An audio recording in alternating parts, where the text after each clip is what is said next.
สบายดีมื้อนี้สิไปไปเล่นน้ำมณีวอนกับมาเอ้ยมารีจันบ่จ้ะโอ้เป็นเอื้อยน้องกันว่าจ้ะนี่ มาจากคลองเดียวกันเลยสิไปเล่นลื่นแล้ว9 ปีเห็นบ่โอ้ป้าสิเลยเป็นเล่นน้ำกันเป็นนัดหมู่อยู่หั่น so we gonna meet up with the crew I bring my dad and my aunt and my พ่อฮัก right here too สิไปนำกันสบายดีพ่อโอเคไปเป็นที่หลังบ่ฮะเป็นคือเก่าของแม่ของแม่แปลกแล้วว่าใส่ซับใหม่แล้วคนมาจากเมืองลาวตอนนี้เราว่าได้ไหนดีฟังเอาก็ต้องแปลเอาต้องแปลเอาฟันนี่เด้เนาะมีโจ๊กเป็นนี่โจ๊กอีแดงเพิ่นเอ้าคู่ชีวิตเพิ่นคู่ชีวิตไอ้เคนเด้ไผผ้าเพิ่นสีแดงแม่สีแดงใจเย็นเอาใจเย็นเขาเห็นเขาตลกเลยแหมตะหักนี่แหละเป็นตะหักว่ะบ่เห็นรถเห็นแต่คนแม่นเขาว่าลิโตนรถเลยว่าคันหาค่อยขึ้นแฮงสิบ่ได้โอ้เปแฮงเซตเลยคันหาค่อยขึ้นแฮงสิบ่เห็นรถขาหักเลยยางแหวบเลยยางแหวบพุ่นน่ะโอ้ยตายคือว่าหลายแท้อันนี้อยู่ทางงอนทางไปทางงอนเอาสิบัสอยู่นี่ไอ้เคนบ่เอารุ่นนี่แต่มันเป็นสกูตเตอร์รถไฟฟ้าตัวนี้ก็ขับอยู่ตัวไฟฟ้านี่วะแม่รุ่นแบบนี้แต่เป็นรถน้ำมันตัวนี้ฮะรถไฟฟ้าก็ไม่รุ่นนี้นะขี่สบายจะขับไปในเมืองนี่สบายเขาต้องยูเทิร์นเนี่ยเป็นบ่อยเคนเนาะยูเทิร์นนี่ก็ได้นี่กับเลยเจ้ายูเทิร์นนี่ก็ได้นี่ครับยูเทิร์นอยู่นี่ก็ได้เด้บ่ได้บ่โอ้แม่นเว้ยพ่อเขาเรียกว่ายูเทิร์นมันก็แม่นเปิดแล้วโอ้ทางงทางงอนนี่เด้อทางสิได้แต่บ่มีเวลาหลายต้องแวะเข้าตลาดนี่ถ้ามีเวลาหลายสิพาไปเที่ยวคุณวังเวียงบ่ยังก็วังเวียงเนาะวังเวียงน้ำมันนั่นโอ้มองเที่ยวหลายเปยากาไปขี่จ่องว่าเปโอ้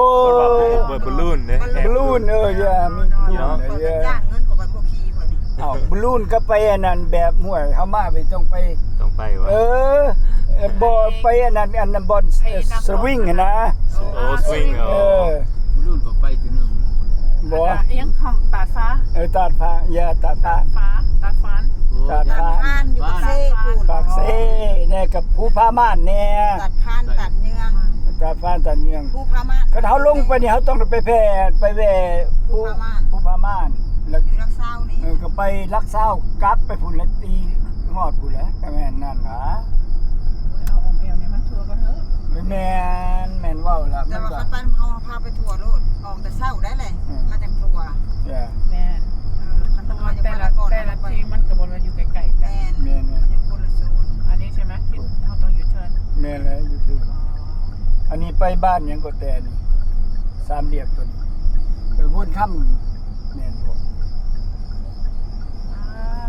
ตรงรุ่นอีกคือกับแม่นบ่นี่โอ้ตรงรุ่นกันอีกตัวนี้ก็ได้ซีมไปโลนเอาก็ได้เดี๋ยวใจเย็นๆเด้อเขาก็ต้องรู้จักเฮานี่เฮาก็ต้องเฮาก็ต้องเอาใจเขาบ่อยู่เฮาก็หยุดเนาะเขาเลยต้องหยุดเลยช่วงจังเทื่อนี่ไปทั้งซื่อนี่พอเฮาเพิ่นแล้วเขาแล้วน้ำเลยเพิ่นเอาเขาเอาน้ำมากินบ่ดีแท้แนวนี้ได้ชื่อเฮาค่ะเป็นเวียกเป็นงานเฮาก็ไปแล้วก็รถเจ้าของไปได้เนาะพุ่นเนาะแม่ต้องเอารถเจ้าของอันนั้นแหละถ้าถามถึงจ่อถึงบ่ได้สิมีโปรแกรมลงใต้แล้วพากันไปเลย 3-4 คนชื่อเฮานี่เอารถไปเลยมันค่าขึ้นมาผู้แลจังแวเขาตอนไปนี่ก็แวอยู่แวกินนั่นกินข้าวมันมาผู้แลจะเอาข้าวนำเขามา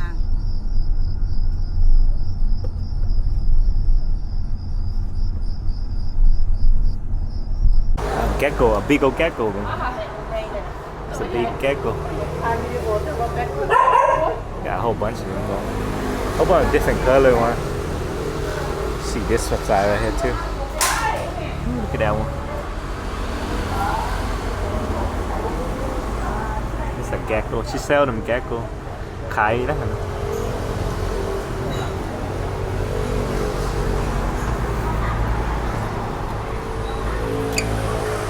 Look at that.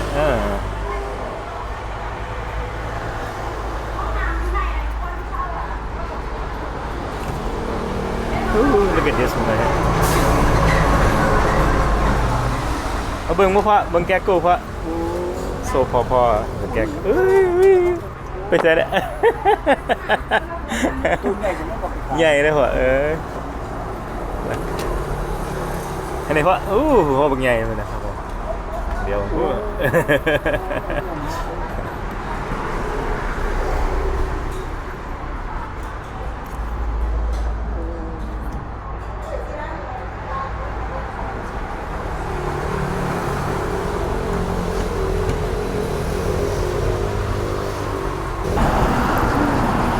Right now it's about like 6 o'clock right now in Tangon area. Look like everybody just got off of work. Everybody going home right now.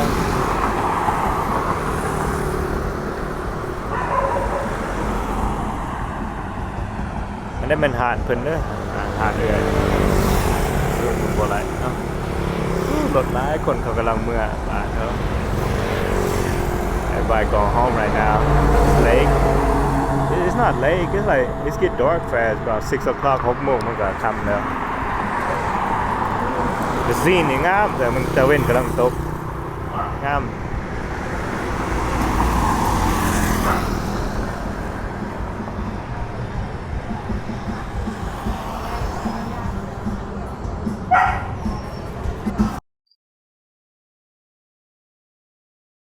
ยังไกลอยู่วะบอกใคร ก็ห้าก็ออก ใครก็ออกนะนั่งกินเบียร์แช่นเลย ส่งหาโจเบิด2โจวะ ส่งท้ายละ ลา2โจนึงนี่แหละโจนะ อยู่แคนาดา โจแคนาดาบ่ได้มาวะ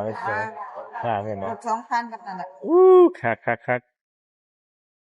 มามวนกันนี่นะ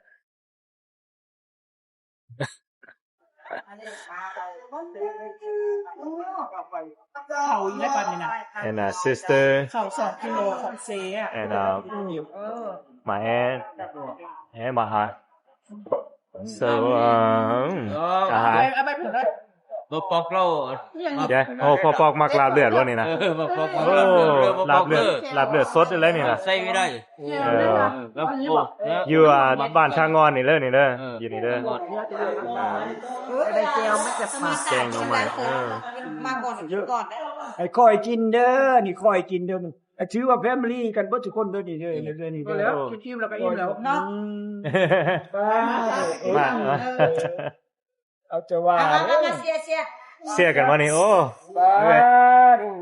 ให้เอาเบียร์บ่ได้ก็นั่งเด้อ เช่นเราบอกเจดุนเลยเราจะไปกินกาแฟ แม่น กินข้าวจะกินกาแฟเผาเช่นหิว อันเอาแบบแป้งเรื่องหัวโตก็ได้เพราะไอ้เคนกินน้อยแก้วเอาแก้วส้มก่อนเลยแก้วธรรมดาแก้วสุกก็ได้ มีแต่อาหารแซ่บ เอาแป้งไป โอ้ย ไปเคน เอา แค่น้อยกันมา เอารถ เคนกินผู้เดียว ไปนู่นเลย ได้เคนกินเดียวอ๋อบุกกากิน บ่ โอ้เอาเลือดมาให้พ่อบ่กินบ่พ่อโอ้ถ้าเอื้อยท้องเรามากินได้ท้อง แซ่บกูเป็นยังอีกขา แซ่บกินปลาแม่นถ้าบ่เคยกินแบบนี้ สิดีเด้อจานจะเด้อคน บ่อยากเที่ย จา วน จะ เด้อ เด้อจานแน่เป็นไดอยากดูน้องครับเนาะ ฮะ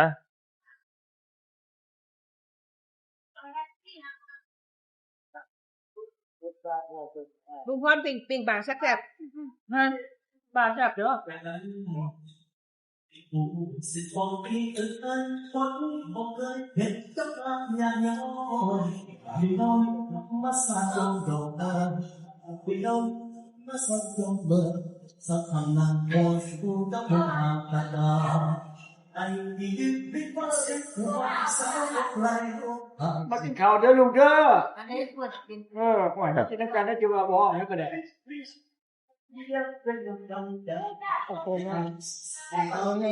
มันนี่แม่มีวันมันเอามีวันมันจันน้อยเฮ้ยมีวัน ล็อกซี่กับแกงนอก โอ้แซ่บเพราะนั้นเลยกินหนักแน่ ก็ได้เขาทำได้กินก็เลยแซ่บก่อน หอมมันหอมประกาศ มากินประคามกิน มันปลาล้ำ ปลาล่างปลาลูกปล่อยพริกจ เสียแนวเดียวอย่างเงี้ยได้มาด้วยกับท่านนี่เกลือ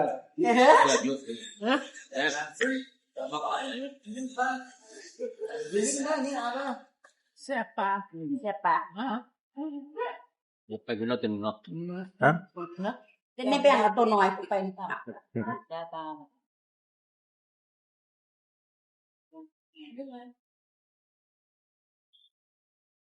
คอยระบุใจกินข้าวก็แซ่ถ้ากระซังเถื่อตัวที่สามแดดตัวที่สาม รอพิเศษ เถื่อที่สองเลยเนาะตัวที่สองจะลองชิมในป่าธรรมชาติได้มาล่ะ What's up, Mark? How you doing, man? Very good. You hungry? Sit right there. Hey, Joe here too. Joe and everybody here. Yeah. Oh, all right. Let me go in. Yes, sit right there. All right. Let me go say hi to you. Yeah.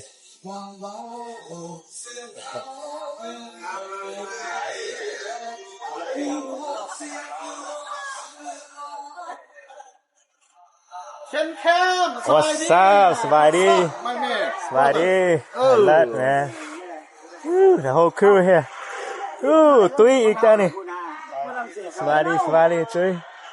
Oh. Hey.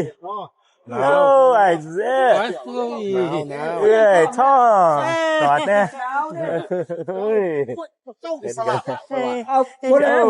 คนนี้เขาก็จะเตรียมมา โจ้อีกแล้วนี่ มาวันนี้ เบิดแค่นี้วะ วันนี้มันเห็นบ่เฮ้ยไอ้ลัด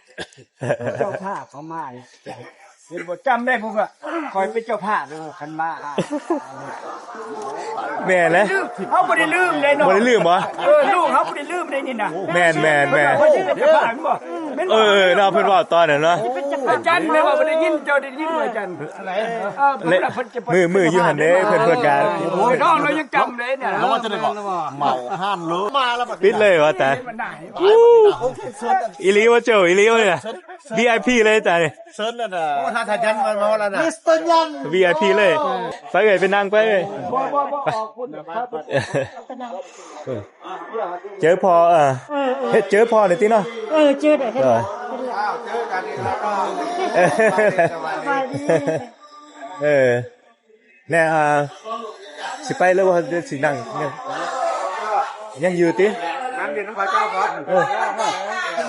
โจ้นี่เด้โจ้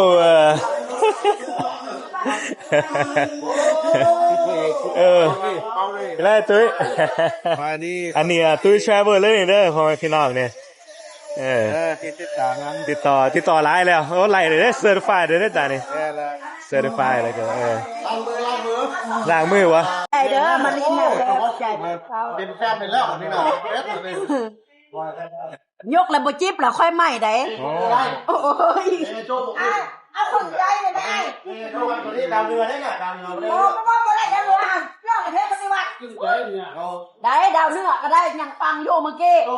จะไล่เฮ็ดบ่ถึกน่ะ ให้พูดแสงตัวไว้มีบ่แสดงว่าพี่มาใหม่มนุษย์ ผู้สแตนแดนกดได้ผู้สแตนแดนโอ้ยลูกเล่นไผมันตาเนาะ ไม่ได้ปวดเพราะไอ้เจ้าปู่ชื่อว่ามือไปหาเอ้ยน่ะมันว่าคนป้อนเป็นสามีอยู่สบายสามีเราคนเป็นสนใจกับคนป้อนเป็นอะไร มวนกันเนาะพ่อแม่พี่น้องเนาะแบบอยู่เมืองลาวเฮ็ดแบบนี้มากินเมากินมวนกันเนี่ยก็มีแต่คนมาจากต่างประเทศแล้วของเฮานี่ครับ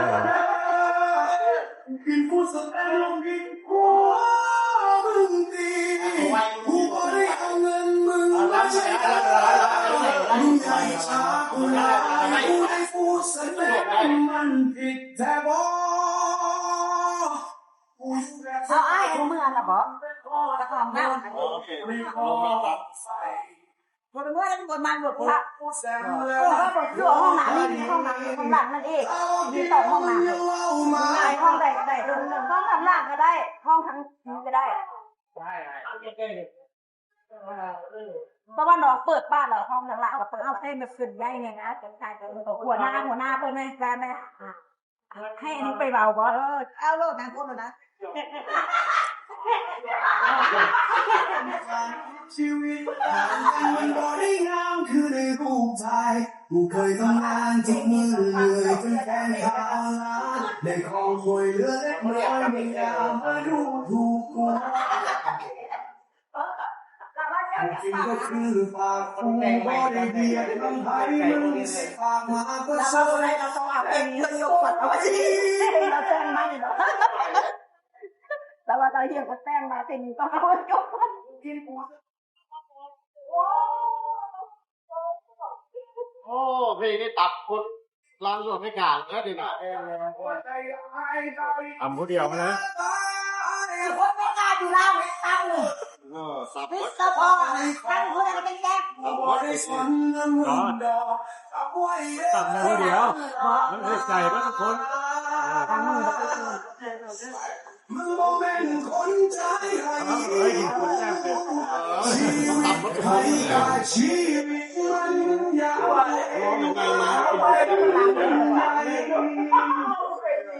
กูอยู่ของกูได้ดีบ่ต้องให้ใครมากำหนดชีวิต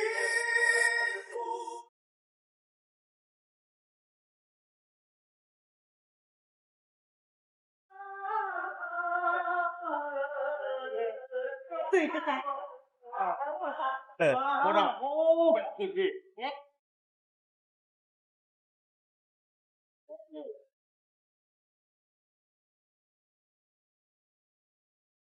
วิวัฒน์สามของไอ้สามทำใครที่มาช้าเธอเปล่าบ้างใครมากับคุณใคร เอามาเป็นขั้นขอลอกไปอยู่วอกวอยกันได้ก็ได้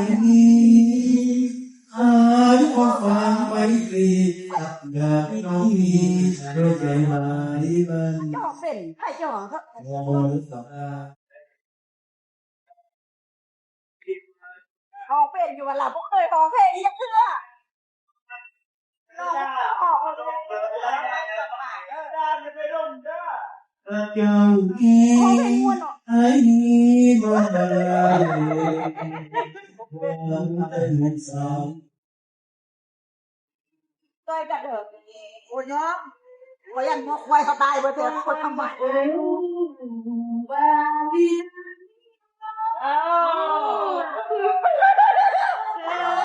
การสายอร่อยก่อน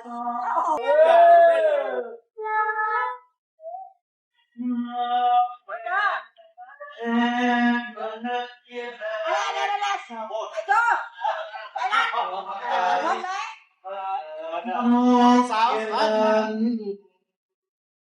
น้ำลืมพักแม่น้องแม่ฟังลังจะลังมีแล้ววันแม่ต้องวันแม่อะไรยังไงไปเอาไอ้ก็หาไม่สัวที่วันจะจากลงนี้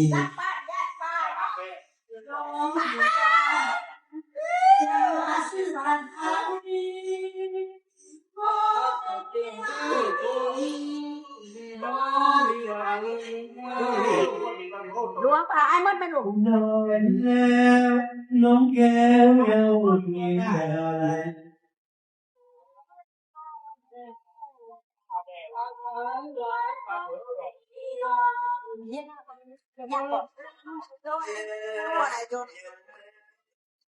แต่ก็เขาสิเลยหยุดวิดีโอตอนนี้ไปแล้ว นี่มื้อนี้เขามาเที่ยวน้ำหมู่เฮาแล้วก็มีแต่พวกมาจากต่างประเทศหรอกอยู่เมืองลาวมาเที่ยวมาอยู่เลยเจอกันอยู่next clip เลย Thanks everyone for following subscribe to my channel I see you guys next video alright